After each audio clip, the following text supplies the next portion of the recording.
Hey guys, welcome to the Seeds Storyteller Series with me, Sarah Davison-Tracy, and My name is Zack Salfi. Hi, everybody. How's everybody doing? you guys, we're so glad that you are here because Zack is one very wise, very mindful, very inspirational freshman in high school. And today we are doing a special feature of the Seeds Storyteller Series. We're launching actually with Zack conversations with friends of mine that I respect so very, very much that are really using their gifts to make a tangible difference in these days of the coronavirus crisis. And Zack is doing just that through sharing his story with us around his practice and commitment to meditation and mindfulness, and really how that is changing and influencing how he is responding to quarantine and staying at home and being separated from friends and just his life, his high school life. So I am inviting a special guest to come on and introduce how it is that I know Zack Salfi. Sophia, go ahead. Hi, my name's Sophia. I'm her daughter, and I'm so glad that you all got to meet my boyfriend, Zack. Throughout this whole experience, even through the time we've been dating, he's inspired me so much, but especially through this quarantine time, I feel like I've struggled a lot, but he's helped me through it. So, yeah. That's so beautiful. So beautiful. Thank you, Soph. Mm-hmm. Okay, and will you talk about last week what you said about how he's handling it and how it inspires you? Well, I don't know. We were just on like a phone call, and I was struggling because I was on my phone for like 10 hours a day. And he was like, my screen time was 31 minutes. And I was like, wow, that's crazy. So he told me to not go on my phone until 12. So I've tried to practice that throughout this week. And it's helped a lot. I've been able to like relax and think about things other than my phone. And I think I'm really grateful for that. And I think that it's changed the way that I can handle this whole situation, especially being away from him for so long. So yeah. Yeah, thank you. Mm-hmm. Yeah, All right, so Zack, tell us a little bit. Do you want to sit here during the conversation? Sure. Okay, tell us about some of the roots of what has kind of grown this practice in your life. How did you come to study and learn about meditation and mindfulness? Oh, okay. So 2 years ago, I got onto this big soccer team, and it was super duper intense. And I had this crazy coach that was just a very mean, rugged person. And I remember one time in particular, we were in San Diego at a tournament, and I had just not played well that day. I missed goals, just bad passes, all the above. And then that night back in the hotel, he gave us this kind of, I wouldn't say speech because it was so mean, just like he is, but he was like, there's some point in a player's life where they make or break their careers. And he looked straight at me, I swear it, and he said, some of you broke your careers today. And after that, like, I went back up to my room, I called my mom, I was crying, I was like trying not to cry too loud because of my other teammates, I don't want to look embarrassed, whatever else, but I was just so stressed all the time. And then after that, I had a 3-4 month sinus infection. The doctor was like, it's because you're stressed out. So I was just always all the time just stressed and just under duress all the time. And so then last summer I had the super great fortune to go to the Far East. I went to Thailand and Cambodia, and I learned about this guy named Wim Hof, who's like the king of meditation. So he like climbs mountains climbs like freezing cold mountains in shorts, stays in like super cold pools without his core body temperature dropping. He's just crazy. And how he does this is just the power of his mind and his breathing. So I really got into it then. And I found that it just brought upon me like a sense of calm and peace. And I just could operate better like that. I started doing better in school, in soccer too. And it was just whenever I was like kind of, I guess, operating like out of my body, meditation just brought me back to center and just helped me see what's really important, what I need to be mindful about. That's amazing. I have a favor to ask of you. Will you go remind Micah that his classroom's in the comments to be upstairs? Keeping it real here. Micah, my son, Soph's little brother, has a classroom Zoom call during this no school, and he's supposed to be upstairs so we don't hear all the classroom voices in the back. Sorry, y'all. So Zack, when you learned about this fella, what's his name again? The coach, or Wim Hof. Wim Hof. I remember a story. Was it right after you came back from your trip and you guys were in Florida? What's the story where you went out and meditated amidst all the mosquitoes? Oh, yeah. Is that right? Okay, Do I remember that right? Yes, it is. So we were with, so I had been doing it every day, and it had just been a lot of fun. And so he does it like a certain way that just makes you feel like super, super good. So I've been doing them, and I love to at nighttime. And my uncle lives right next to a lake, and it was a super beautiful view. I was like, this is the perfect place to do it. So after dinner, I, like took off my shoes. I went outside, and I just started, and then all these mosquitoes just started biting. I was just, oh my God. But then I was like, you know what? My mind is trying to be tested right now. I need to persevere through the mosquito bites, not let it distract me. But then after like 5 or 6 minutes, I was like, all right, I can't take it. I mean, and my whole body was covered in mosquito bites. The next day I was like itching my arms like profusely. So yeah, I didn't do it at nighttime anymore, but I did do it in the mornings instead. That's awesome, dude. I mean, and that's the thing I love about how you talk about your practice of meditation is that it's, as you said, it's connected with, you're an elite athlete, soccer athlete, which by the way, hasn't ended your career because you're still rocking and rolling your soccer, and may you for many, many years. And then it's also influencing you, even how you go on vacation, taking a moment with your family to go out by the lake. And then the other story that I wanted to ask you if you would share is, I know that your mom, you talked last time you shared your story about how your mom's pregnancies also kind of early on planted some seeds in you on how important this is. Can you talk to that a little bit?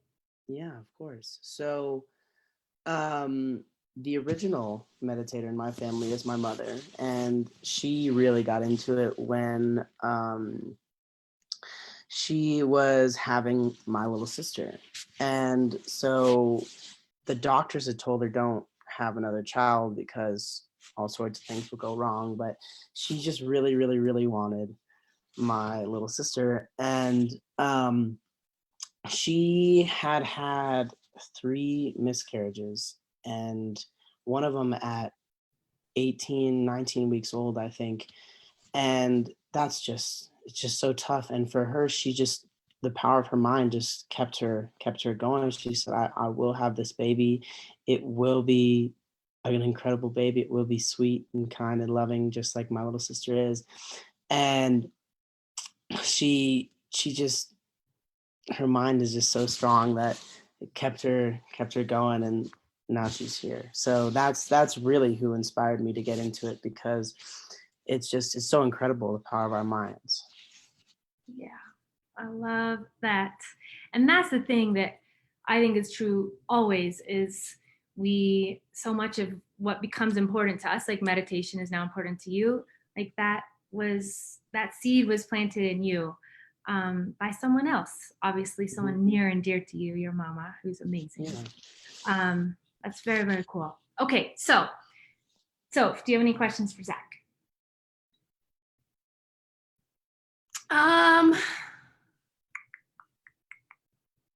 You're kind of putting me on the spot here. Okay, how about you chime in?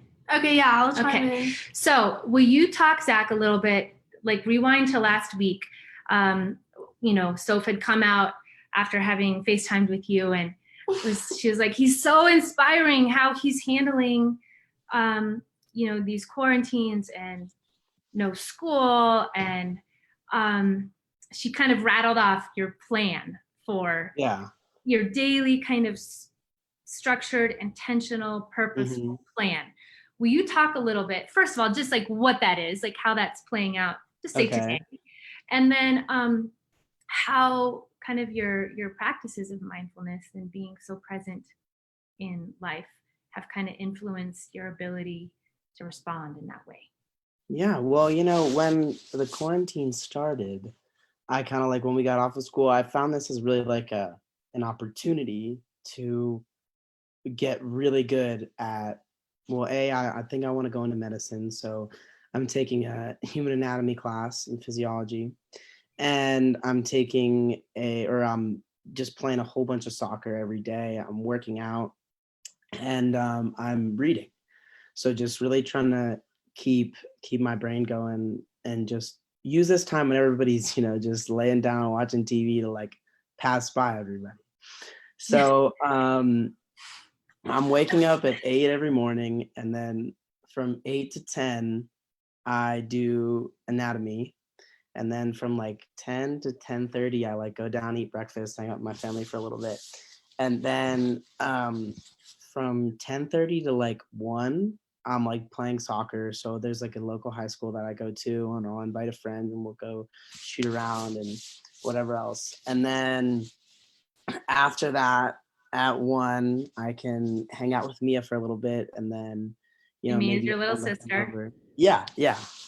Which is just so much fun. We play tag, and I help her with her because she's with her math and whatever else. And then after that, I can hang out with friends.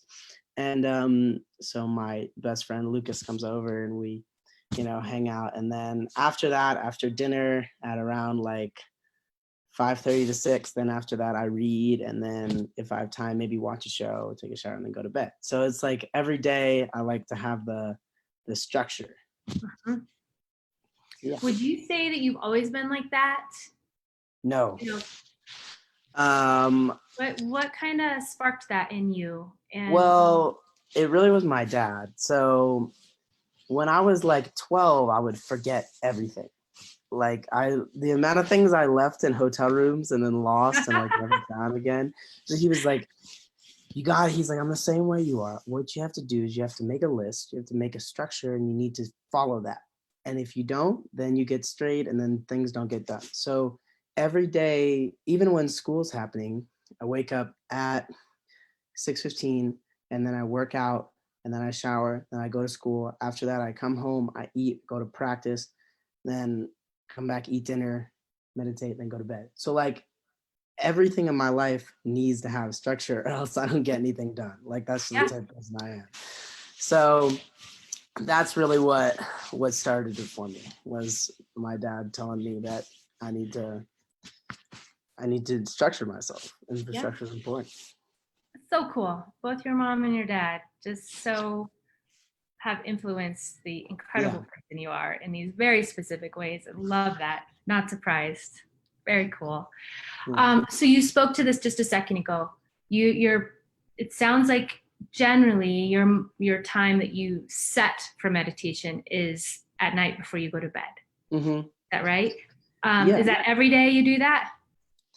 Yeah, I try to every day. Sometimes I just like fall asleep because I'm so tired, but normally I try to. So in a minute, by the way, y'all, we'll have a minute. Zack will lead us through a meditation so we can kind of practice with you. This practice that you love, that's bringing such peace to you, and I think is needed right now for so many of us. Mm-hmm. But can you kind of tell us, how do you have like a time frame and a place you go and a way you go through your meditation every night? How does it work for you? It's not necessarily like a time frame, but I just like to go into my room and then like close the doors, sit on my bed. Sometimes I do it on the floor, and then sometimes I'll do yoga and then finish the yoga with a little meditation, which is really, really fun. But yeah, I just like to, because I always like used to get scared before I get to bed. Like I'd imagine monsters and things. And so like sometimes I still do it. And then just when I do meditation, it just kind of like makes everything go away. And just my like quality of sleep gets a lot better when I do it. So I definitely make a point to do it. I have a question. So, Okay. I feel like what a lot of people are struggling with, like during this quarantine time, is like being bored and like not having anything to do. I know personally I struggle with that a lot, but I know that you probably like if you experience that, I know you have a lot to do and you rarely do, but when you do, like what advice would you give people?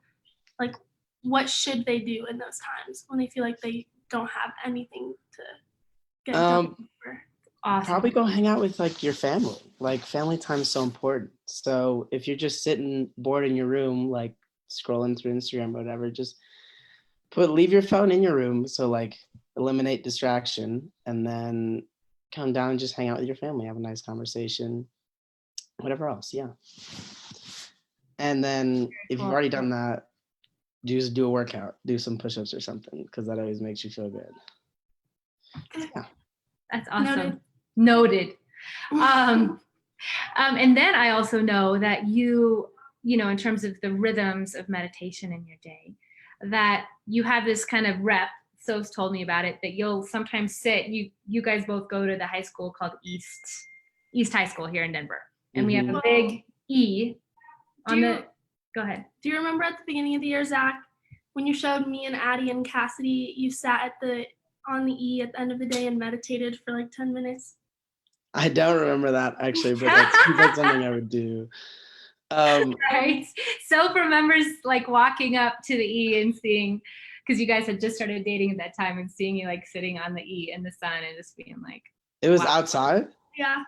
It was at the end of the day. Like it was it's on the promenade where all the kids are like flooding out of school, and there's it was just Zach, like the chaos, sitting. and then Zach was just, I don't actually remember that. That's funny though.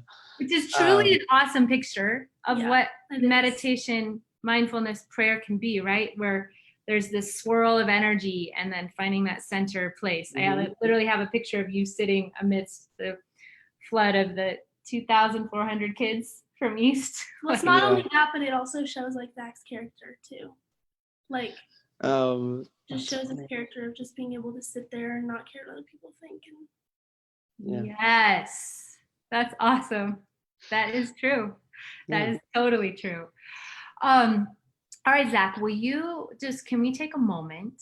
We're going to get to a little bit more of your story here in a minute, but will you take us through a time of meditation? Of course. Okay, so those that are watching, just sit up in your seat, maybe roll out your shoulders, and just think of something that makes you really, really happy, really peaceful. So maybe like the ocean, or I don't know, just for me it's like my family, or I saw this beautiful waterfall in Cambodia that always brings me joy. And you just kind of sit and just listen to your breath.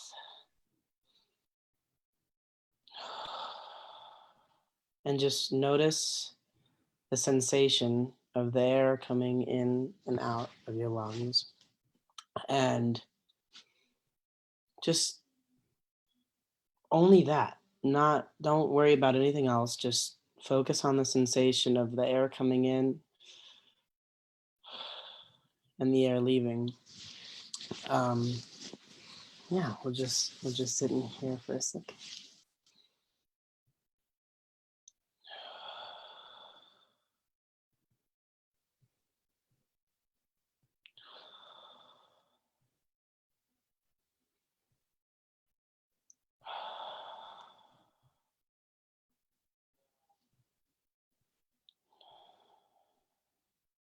And if your mind wanders, just bring it back.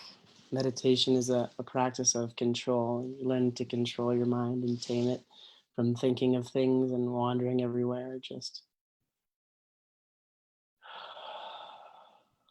bring it back.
Those that are watching, make sure you're smiling. Make sure you lift the corner of your mouths up when you're breathing, because that's really all that we're going for, is just the happiness and the pleasure of not worrying about anything else.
All right, everybody. Thank you for being in this meditation with me. Hope you all feel so much better and just at peace and at a place of calm and just can enjoy your day more. Thank you. Awesome. Thank you. So, Zach, with these kind of, regular evening practices that you have, I also know from talking to you that when you have like a test at school or a big game, big soccer match coming up, you also really use those kind of potentially stressful triggers as kind of like this thing that propels you to say, like, I'm gonna find this place of calm that you just talked about. Yeah. Can you kind of talk to us about how, like, given a math test or given a big game, like something that might trigger you otherwise to kind of worry, or you might not do as well as you hope, all the things that our minds can do, what do you do in those moments? Kind of a spontaneous moment of... Well, on my way to games, I normally like pop in some headphones and then I just have some tracks that are meditation tracks. They're like calm piano. I'm a big fan of the flute, so it'll be like a flute sound with like maybe like water in the background or something like that, and that always calms me down. But at school I don't ever have headphones, so I just plug my ears and just like imagine I'm like fogging up a window with my nose, and then just I think of the ocean and just try and hear that sound of the waves crashing and flowing back, and that always brings me just, it's like a focused kind of, it's centered, and I always perform better when I have that. It also brings me like a confidence too, which is cool. So yeah. Well, I know that when you were trying out for lacrosse, Zach was over one night before tryouts, and like I remember you encouraging Soph to like imagine herself on the team, like imagine that she had made the team and what that would feel like. And so can you also talk about how your commitment to mindfulness through meditation? Right. So so you lead other people through meditation, and then you also, there's something about this like visualization of the greatness that you want to have happen, or that could happen in those moments, like on the math test you're about to take. Can you talk us through those two pieces a little bit? Yeah, well, I mean, visualization is just huge. You always have to, I've always been doing that before I really was conscious of it, just like imagining myself scoring, imagining myself, acing the test. And if you're like, it's already done in my mind, that just kind of gives you like, oh, all this other stuff is kind of off my back. Now I can, do better. And I mean, I've been pretty successful in the past with my visualization tactic. And sometimes I forget to do it, which is horrible. Like, I don't know how I just blank on it, but when I do it, it helps me a lot, because you just imagine yourself, and then like that feeling of what it's gonna feel like, because then it's like the law of attraction, like I imagine myself, I feel myself winning, that will come to me, and I trust in God to bring it to me. So it's big. That's amazing. And then to Soph's point about how you guided her through a meditation, like right before, can you remind me how that worked? Well, we were just sitting at the table, and I was like really stressed out, and I was saying like, because Zach was he came to my tryouts just to kind of be there and support me, and it really helped just seeing him there. But I was just really stressed out because like I didn't want to see him. I didn't want him to see me get cut, and like I was just stressed that I wasn't going to make the team. And he just kind of sat me down and told me to close my eyes and think about what makes me happy, like he just told us to do, and just breathe. And it definitely did bring a sense of calmness to me. And can I say the question that was just Yeah, like this is kind of like a loop to it. we have a question that came through. Yeah, a question. Okay, cool. It's like it connects to it. It says, if you aren't really a meditative person, do you have other suggestions to try and calm down? Because I know that, and as you know, Zach, I mean, I kind of struggle with meditating, and I just struggle with like being able to be motivated to sit down and let my brain just kind of relax, because I'm very fidgety and I overthink things a lot. So I think that it's hard for me to meditate sometimes. So what would you suggest for people like that?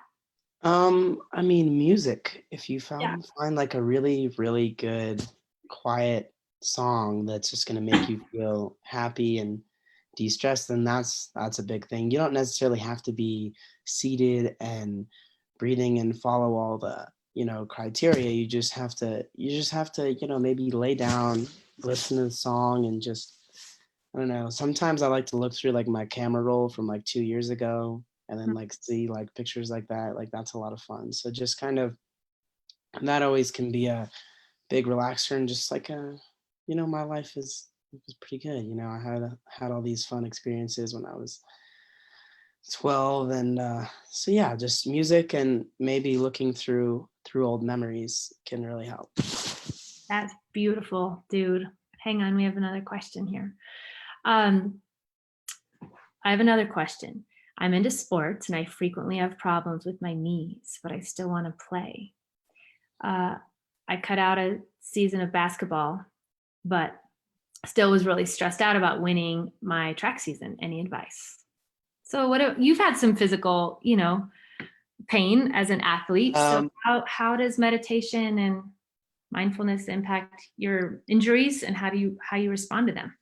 Well, like you got to listen to your body. If you're injured, you got to, cuz if you try and push it like and you can't, then you'll just keep injuring yourself. So I had a hip injury before we were going to Texas, and like I would like really didn't want to sit out because I would miss 2 days of practice before we go, but I had to. I was like, I gotta listen to my body. So um maybe meditation could just kind of make you realize like what is the most important thing, and then because it just kind of clears out all the extra voices, and all those things, like when you just stop those and you can hear and pick out certain ones, and then you can say, okay, which one am I going to listen to? Then that should also help you make your decision whether I'm going to sit out or I'm going to keep playing. Because I mean, sometimes you can power through injuries, and you should if you can, but if you can't, you need to sit out, or else it'll get even worse, and then you won't be able to play for even longer. So I guess meditation could really help, just clearing all those voices and listening to the ones that are going to help you be successful. Wow, that's amazing. So another question for you, dude. So what would you say, as so many families are kind of in a definitely disrupted kind of everyday rhythms of school and work, and taking kids to school, and parents often working outside of the home, and there's definitely, for many people, most people I know, there is this sense of like we are in our homes or at the park, very solitary, very kind of in this insulated family unit. What would you say are a couple of things that you find important to help you navigate, these days, besides creating your own rhythm, which you've already talked about, like as an individual, but then as a family? Like, speak to all of us old folks that have kids, some nuggets of wisdom of what you think is valuable from a kid's perspective, kind of in these Corona quarantine days. Well, I've always loved like family dinners. So Well, good like thing your parents rock at cooking, and family dinners are pretty big treats. yeah. Family dinners, and just kind of like, I don't know, you don't really ever hang out with your parents like that much. So I guess maybe just kind of hanging out, like playing a board game is always so much fun. But just something like watching like a family movie, like a Okay, great one. favorite Salfi board game and favorite Salfi movie as of late, Well, or when we've you never want to do. actually watched it as a family, Okay. but The Princess Bride everybody loves. We're trying to get to watch that one soon. And then Pictionary, we always have so much fun playing. So I'd recommend just hanging out as a family, just kind of making kids realize that they don't need all their friends and like sports and everything else. Like all you need is your family right here. So yeah. That is beautiful. And then in your family, I know you're like chock full of artists, musicians. So are you guys making music, playing music, singing very often during the week these days? Yeah, I'm playing piano almost every day, and Mia Yeah. plays piano too. And sometimes we'll like sing for fun during the house, but yeah, just kind of. I like to hang out with my sister a lot, so we do a lot of music when we hang out. So that's a lot of fun. She plays the recorder too, so it's a lot of fun. That's so awesome, dude. So beautiful. Who you are is such a bright light in your family and in Thank you. our community of Denver and in the world. It's amazing. So we want to take a minute as we kind of get close to wrapping up to invite those folks that have been watching live or on the replay to kind of rewind in your mind the conversation that we've had with Zack, and to kind of let your mind rest on one or two things that you just were really inspired by, something that you want to do different, think different, be different around, or maybe something that you're inspired to practice in your daily life. Some people have more kind of space in their lives and more stress. So might this be something that could be some like a place of calm, as Zack said, in the midst of the crazy stress that many people are under right now, kids and adults. So just be really tangible about one thing that you'd love to take into your day today. Post below, share it with us, and share it with some live person, whether the live person is on the other end of a text thread or in your home, as Zack was talking about. Just because there's something about the sharing, the stories. That's why we're doing this, because I really believe that we find a lot of our stories in the stories of each other. So please make sure you loop in with that. Yeah, Zack, go. What you got? The biggest point is probably just when you feel yourself kind of, like stressing out of your body, just bring yourself back. And even though it doesn't seem like you don't have 5 or 10 minutes, like those minutes are like really important, because then they'll make the next minutes really great. So just whenever you feel yourself straying away, come back and take a few minutes to like center yourself. I think that would be the biggest thing. And then maybe a second one would just, if you're bored or don't have anything to do, just pick something you want to be really, really good at and do that every day, and just pick something that you're going to enjoy. So like kind of just have a little bit more structure, like add something that you can do to where you're not so bored, because yeah. Dude, that's brilliant. I love that.